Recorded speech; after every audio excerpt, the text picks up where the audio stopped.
Shalom semuanya. Pernahkah Anda mendengar tentang 4 penunggang kuda akhir zaman? Nubuatan ini tercantum dalam kitab Wahyu pasal 6 dan menggambarkan masa penuh kekacauan dan kehancuran akan terjadi sebelum kedatangan Yesus Kristus. Hal ini sejalan dengan khotbah akhir zaman yang Yesus sampaikan dalam Matius 24 kepada murid-muridnya, bahwa akan ada berbagai peristiwa penyesatan, perang, gempa bumi, kelaparan, dan penyakit yang hebat sebagai tanda menjelang akhir zaman. Tapi tahukah Anda bahwa bahaya 4 penunggang kuda ini bukan hanya cerita masa depan? Simbol-simbol mereka sudah hadir di tengah kehidupan kita saat ini dan bisa mengancam keselamatan jiwa kita. Dan juga ternyata 4 penunggang kuda itu merupakan gambaran skema serangan dari iblis untuk menghancurkan kita. Dimulai dari kedatangan kuda putih ke dalam hidup kita, lalu kuda merah, kuda hitam, hingga penutupan dengan kuda hijau kuning, di mana secara berurutan mereka akan datang dengan satu tujuan, yaitu untuk menghancurkan kehidupan kita. Maka dalam video ini kita akan membahas secara mendalam makna simbolis dari 4 penunggang kuda dan bagaimana mereka bisa masuk ke dalam hidup kita. Tapi pertama-tama, mari kita mengucap syukur atas kehadiran Roh Kudus dalam hidup kita, sehingga melalui Alkitab kita bisa memahami skema jahat iblis ini, agar kita bisa menjadi waspada terhadap datangnya 4 penunggang kuda akhir zaman ke dalam hidup kita. Jadi inilah skema jahat iblis dengan wujud 4 penunggang kuda akhir zaman untuk menghancurkan hidup kita, dan bagaimana strategi untuk menangkal mereka. Fase pertama, kuda putih dilepaskan. Wahyu 6 ayat 2 tertulis, "Dan aku melihat, sesungguhnya ada seekor kuda putih dan orang yang menungganginya, memegang sebuah panah, dan kepadanya dikaruniakan sebuah mahkota. Lalu ia maju sebagai pemenang untuk merebut kemenangan." Di akhir zaman, penunggang kuda putih adalah seorang penyesat yang berupaya menawan hati dan pikiran seluruh umat manusia. Dialah si Antikristus yang berupaya membuat manusia mengakuinya sebagai Tuhan. Meskipun digambarkan dia memakai kuda putih, memegang panah, dan memakai mahkota di kepalanya, tetapi dia bukanlah Yesus. Dia sengaja memakai penampilan yang menyerupai Yesus Kristus agar dapat menyesatkan kita. Dikatakan juga dia akan maju sebagai pemenang untuk merebut kemenangan. Ini artinya jati diri sesungguhnya dari sosok Antikristus adalah sang penakluk yang serakah karena besarnya hawa nafsu akan kekuasaan. Tampilnya sosok Antikristus untuk menyesatkan manusia sejalan dengan bagian awal khotbah akhir zaman Yesus. Matius 24 ayat 4-5 tertulis, "Jawab Yesus kepada mereka, 'Waspadalah, supaya jangan ada orang yang menyesatkan kamu. Sebab banyak orang akan datang dengan memakai namaku dan berkata, Akulah Mesias, dan mereka akan menyesatkan banyak orang.'" Dan ini merupakan bagian terpenting yang harus kita ingat sampai kapanpun, bahwa Yesus telah memvonis iblis sebagai bapa segala dusta. Yohanes 8 ayat 44, "Iblislah yang menjadi bapamu, dan kamu ingin melakukan keinginan-keinginan bapamu. Ia adalah pembunuh manusia sejak semula dan tidak hidup dalam kebenaran, sebab di dalam dia tidak ada kebenaran. Apabila ia berkata dusta, ia berkata atas kehendaknya sendiri, sebab ia adalah pendusta dan bapa segala dusta." Iblis yang selalu menyesatkan telah bekerja di dunia sejak awal sejarah manusia. Kita melihat di Taman Eden ketika iblis mendekati Adam dan Hawa oleh kuasa penyesatannya yang jahat. Iblis meyakinkan mereka untuk mengkhianati Tuhan dengan cara melanggar perintahnya yang sudah jelas itu. Sehingga akibatnya umat manusia jatuh dari natur awal mereka yang tidak berdosa, membawa kesedihan dan kematian. Jadi dari dulu di Taman Eden sampai masa sekarang hingga nanti di akhir zaman, iblis akan terus bekerja untuk menyesatkan umat manusia agar pergi meninggalkan Tuhan dan berakhir binasa. Taman Eden adalah ronde pertama. Permusuhan yang terjadi antara Kain dan Habel adalah juga hasil dari kerja iblis. Iblis jugalah yang membuat umat Israel kembali merindukan hiburan dan daging enak di perbudakan Mesir, ketika Tuhan sedang membawa mereka berada di padang gurun menuju tanah perjanjian. Lihatlah, iblis dari dulu ingin selalu menghalang-halangi kita umat manusia untuk masuk ke tanah perjanjian yang penuh dengan berkat, dengan memberikan kebohongan dalam benak kita untuk membuat kita meragukan janji-janji Tuhan ketika kita sedang diproses dalam padang gurun. Setelah memahami bahwa iblis adalah sang penyesat, bapa dari segala dusta, maka kita dapat memahami fase awal dari skema jahat iblis, yakni mereka akan mempengaruhi hati manusia agar mau melakukan dosa. Cara iblis mempengaruhi kita untuk melakukan dosa sangat penuh tipu muslihat. Iblis tidak perlu menunjukkan wujud yang mengerikan untuk menggoda manusia. Justru, dia seringkali menyamar sebagai malaikat terang dan menawarkan kebaikan yang terselubung dosa.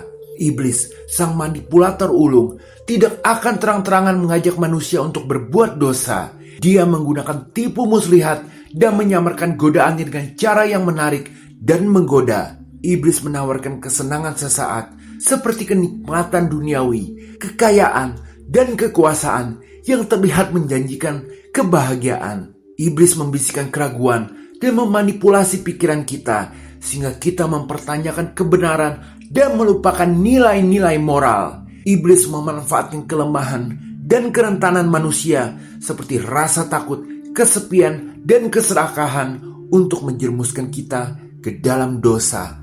Sebagai contoh, seorang yang tergoda untuk berselingkuh karena telah diiming-imingi dengan cinta dan kebahagiaan oleh iblis. Seseorang yang tergoda untuk korupsi karena telah diiming-imingi dengan kekayaan dan kesuksesan oleh iblis. Seseorang yang tergoda untuk berbohong karena telah diiming-imingi dengan penghindaran dari masalah. Intinya, iblis menutupi konsekuensi dosa dan menggambarkannya sebagai sesuatu yang menarik dan menyenangkan. Jadi bisa dikatakan fase pertama manusia itu hancur karena berawal dari dia telah mengizinkan kuda putih yang menyesatkan ini masuk. Ingat, karakter kuda putih adalah hawa nafsu yang besar.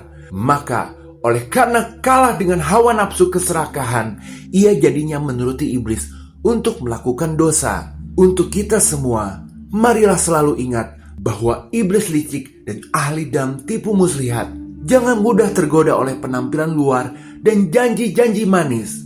Baiklah selalu berpegang teguh pada iman dan berhati-hatilah selalu dalam mengambil keputusan. Karena selanjutnya kita akan melihat hal mengerikan apa yang selanjutnya akan terjadi ketika penunggang kuda putih itu telah masuk dalam hidup mereka. Kita masuk ke fase kedua, masuknya kuda merah padam. Wahyu 6 ayat 4. Dan majulah seekor kuda lain, seekor kuda merah padam, dan orang yang menungganginya dikaruniakan kuasa untuk mengambil damai sejahtera dari atas bumi, sehingga mereka saling membunuh, dan kepadanya dikaruniakan sebilah pedang yang besar. Di akhir zaman, kita akan melihat bahwa setelah kuda putih membawa kedamaian semu ke bumi, sekarang kuda merah padam akan datang merenggut semuanya. Kuda itu berwarna merah yang adalah warna dari darah. Dia akan dikaruniakan kuasa untuk mengambil damai sejahtera dari atas bumi, sehingga mereka akan saling membunuh.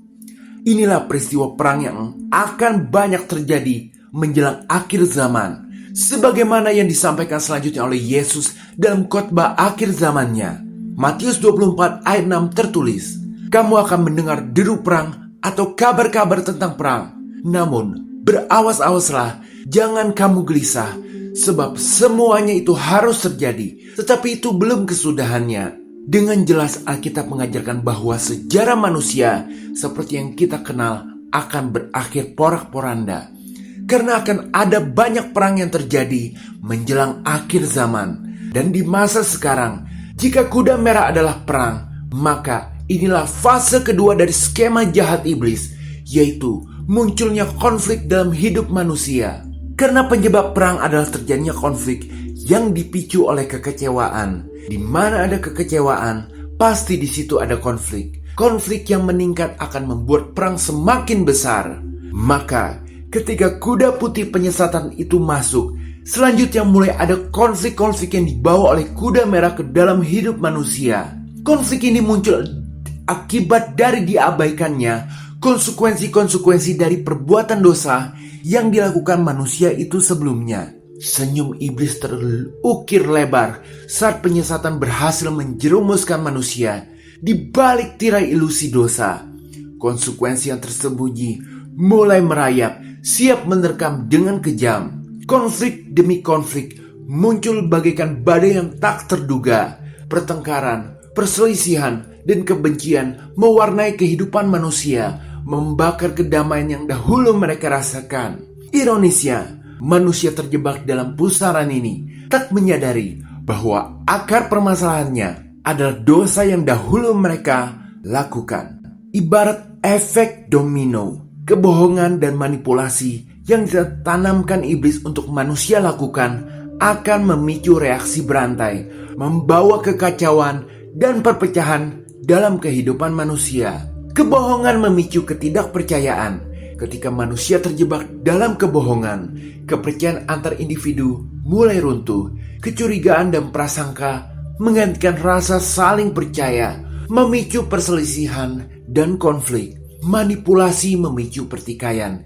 Iblis memanipulasi manusia untuk mementingkan diri sendiri dan mencari keuntungan pribadi. Hal ini memicu persaingan yang tidak sehat dan pertikaian antar individu maupun kelompok. Dosa menumbuhkan kebencian. Ketika manusia menghubungkan dosa dengan individu tertentu, misal, oh dia selingkuh, oh dia kasar, dan lain-lain, maka rasa benci dan ketidaksukaan mulai tumbuh.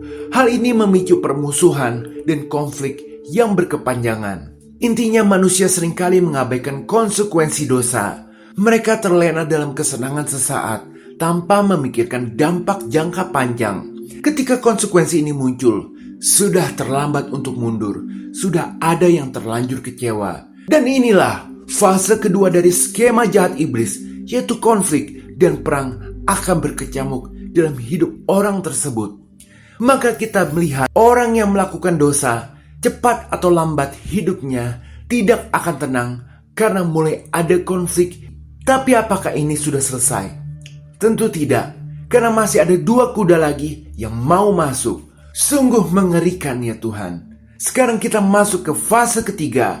Masuknya kuda hitam. Wahyu 6 ayat 5-6. Dan ketika anak domba itu membuka materai yang ketiga, aku mendengar makhluk yang ketiga berkata, "Mari!" Dan aku melihat sesungguhnya ada seekor kuda hitam dan orang yang menungganginya memegang sebuah timbangan di tangannya.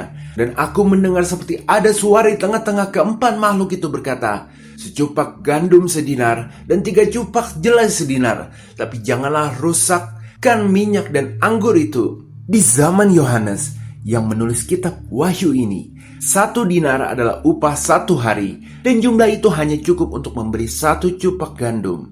Sedangkan jelai di masa itu adalah gandum yang lebih murah, pada umumnya digunakan untuk kuda dan ternak. Di zaman Yesus, 1 dinar cukup untuk membeli kira-kira 24 cupak jelai.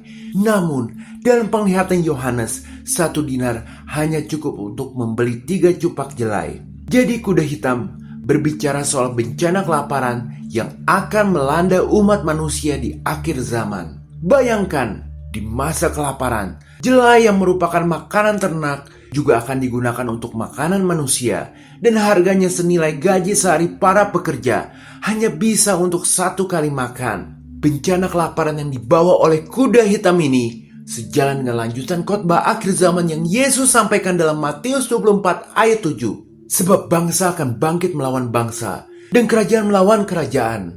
Akan ada kelaparan dan gempa bumi di berbagai tempat. Uang yang semakin kecil nilainya akibat inflasi tinggi membuat makanan sukar didapat adalah makna dari timbangan yang dibawa oleh sang penunggang kuda hitam ini. Bermula dari penyesatan yang terjadi, kemudian menuntun kepada perang. Pada gilirannya, bencana kelaparan akan terjadi menjelang akhir zaman. Tapi jangan rusakkan minyak dan anggur itu. Minyak dan anggur ini berbicara tentang kemewahan duniawi. Ini yang menjadi kunci untuk memahami bagaimana jahatnya iblis itu. bahwa kemewahan yang dimiliki oleh sebagian manusia akan tetap bertahan menjelang akhir zaman. Namun mereka akan tetap merasakan kelaparan. Kelaparan itu bukan soal makanan, tapi lebih ke jiwa mereka. Mereka akan kehilangan arah, sehingga meskipun makanan banyak melimpah, mereka tidak mau makan. Ini berbicara soal penyakit jiwa yang akan diderita oleh orang-orang yang meninggalkan Tuhan, yaitu keputusasaan. Meskipun mereka adalah orang kaya, namun mereka akan tetap lapar. Dan efek yang dirasakan oleh orang yang kelaparan adalah rasa putus asa. Keputusasaan adalah pembunuh jiwa nomor 1 di dalam hidup manusia. Jadi di masa sekarang, masuknya kuda hitam ditandai dengan rasa putus asanya hidup dalam diri orang tersebut. Meninggalkan jalan Tuhan dengan perbuatan dosa bukan hanya membawa kesesatan dan konflik, tapi juga menjerumuskan kita ke dalam jurang keputusasaan. Ibarat racun yang mematikan. Keputusasaan merenggut semangat hidup dan membunuh jiwa secara perlahan. Skema iblis terlihat bahwa ketika manusia meninggalkan jalan Tuhan, lalu didera konflik sana-sini, maka mereka akan kehilangan arah dan tujuan hidup. Ketidakpastian dan kebingungan menyelimuti mereka, memicu rasa putus asa. Ditambah beban dosa yang tak tertahankan, dosa yang dilakukan tanpa pertobatan akan menjadi beban yang berat bagi manusia. Rasa bersalah dan penyesalan yang tak terobati akan menjerumuskan mereka ke dalam keputusasaan, sehingga mereka kehilangan harapan. Tanpa iman dan kepercayaan kepada Tuhan, manusia akan kehilangan sumber kekuatan dan harapan. Kehidupan terasa hampa dan tak berarti, dan ini semua membawa mereka pada keputusasaan. Efek yang sama seperti yang dialami oleh orang yang mengalami bencana kelaparan, yaitu keputusasaan. Namun, jalan menuju kegelapan ini belum berakhir, karena kita akan masuk ke fase terakhir dari skema jahat iblis untuk menghancurkan kita. Fase terakhir, masuknya maut yang menunggangi kuda hijau kuning. Wahyu 6 ayat 8 tertulis, "Dan aku melihat, sesungguhnya ada seekor kuda hijau kuning, dan orang yang menungganginya bernama Maut, dan kerajaan maut mengikutinya. Dan kepada mereka diberikan kuasa atas 1/4 dari bumi, untuk membunuh dengan pedang, dan dengan kelaparan dan sampar, dan dengan binatang-binatang buas yang di bumi." Keempat kuda dan keempat penunggang datang satu persatu. Yang pertama disusul oleh yang kedua, lalu oleh yang ketiga, lalu oleh yang keempat. Efek dari kuda keempat ini merupakan klimaks dari kuda-kuda sebelumnya. Kuda putih yang membawa penyesatan, dilanjutkan kuda merah yang menimbulkan perang, lalu kuda hitam yang membawa kelaparan akan mencapai puncaknya dengan munculnya maut yang menunggangi kuda hijau kuning, di mana ia akan diberikan kuasa atas 1/4 dari bumi untuk memberikan pukulan maut bagi bumi menjelang akhir zaman. Hal ini sama seperti yang Yesus sampaikan dalam khotbah akhir zaman dalam Matius 24 ayat 9. Pada waktu itu, kamu akan diserahkan supaya disiksa, dan kamu akan dibunuh dan akan dibenci oleh semua bangsa oleh karena namaku. Kematian adalah terhentinya nafas kehidupan dalam hidup manusia. Di masa depan, menjelang akhir zaman, banyak orang percaya akan mengalami kematian fisik akibat penunggang kuda maut ini. Namun, untuk skema jahat iblis di masa sekarang, melalui masuknya kuda hijau kuning ini, maka iblis mengincar manusia agar mengalami kematian rohani. Kematian dapat dibagi menjadi kematian fisik dan kematian rohani. Kematian rohani adalah ketika manusia hidup secara fisik, namun mati secara rohani, terpisah dari Tuhan selama-lamanya. Ini adalah tujuan terbesar iblis, membuat manusia yang putus asa mengalami kematian rohani. Kematian rohani bukan hanya tentang berhenti beribadah atau kehilangan iman. Lebih dari itu, kematian rohani adalah terpisahnya manusia dari Tuhan, sumber kehidupan dan berkat sejati.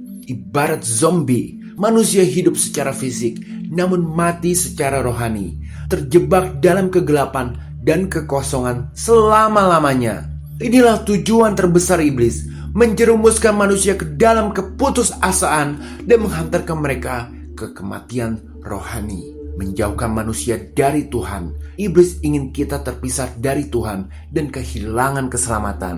Kematian rohani yang dibawa penunggang kuda hijau kuning adalah cara iblis mencapai tujuannya. Kematian rohani berujung pada kematian kekal, terpisah dari Tuhan selamanya. Jadi inilah skema jahat si iblis untuk menghancurkan hidup kita. Bermula dari penyesatan yang akan membawa kepada kekecewaan dan konflik. Lalu konflik membawa manusia kepada jurang keputusasaan. Terakhir, keputusasaan akan membawa kita kepada kematian rohani. Sungguh mengerikan. Sebagai penutup, kematian rohani adalah kemenangan terbesar iblis. Karena menghancurkan kehidupan manusia, kematian rohani membawa kehancuran dan penderitaan dalam kehidupan manusia. Iblis ingin manusia menderita dan kehilangan kebahagiaan. Kematian rohani adalah tujuan iblis untuk hidup kita. Strategi untuk menangkal skema jahat iblis ini adalah dengan terus-menerus berada dekat dengan Tuhan Sang Gembala, di mana kita harus mengaktifkan keempat kuasa yang Tuhan telah berikan dalam hidup kita, yaitu kuasa Roh Kudus, kuasa firman Tuhan, kuasa darah Yesus, dan kuasa doa secara terus-menerus. Sebagai penyejuk jiwa, bagi kita yang sudah pernah melakukan kesalahan, bagaikan perumpamaan anak yang hilang, Tuhan selalu menanti dengan tangan terbuka bagi mereka yang kembali. Jangan biarkan keputusasaan menguasai hidup Anda, karena Tuhan tidak akan pernah mengizinkan iblis untuk mencabut nyawa kita. Tuhan Yesus akan datang dengan kuda putih asli yang besar sebagai raja di atas segala raja untuk menumpas segala skema jahat iblis. Kita yang adalah domba, baiklah kita ingat terus ucapan Daud dalam Mazmur 23 ayat 4. Sekalipun aku berjalan dalam lembah kekelaman, aku tidak takut bahaya, sebab Engkau besertaku. Gadamu dan tongkatmu itulah yang menghibur aku. Sekalipun mungkin sekarang ada di antara kita sedang mengalami bayang-bayang maut, kita percaya Tuhan akan menyertai kita melewati lembah kekelaman ini. Haleluya, amin. Jika berkenan berikan like, share, dan subscribe. Tuhan Yesus memberkati.